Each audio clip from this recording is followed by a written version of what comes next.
Hey guys, this is a very simple thing, but for someone new to Steam, it can be a little confusing at first.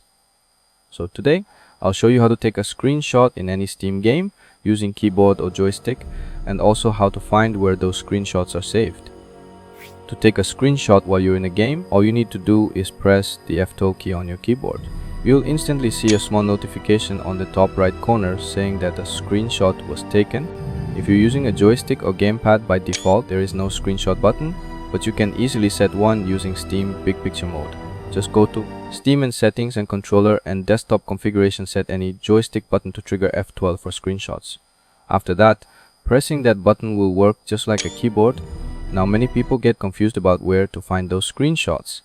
Here's what you do: open Steam and on the top left corner, click on View, and from the drop down, scroll to the bottom and click Screenshots or Screenshots folder. Now you'll see all the screenshots you've taken from different games. If you want to open the exact folder on your PC, then just right click on any screenshot and select Show on Disk. That's where your screenshots are saved. And that's it. Guys, simple and quick. If this video helped you, make sure to like and subscribe for more quick tutorials. Let me know in the comments if you want a video on changing screenshot keys or using controller settings in Steam.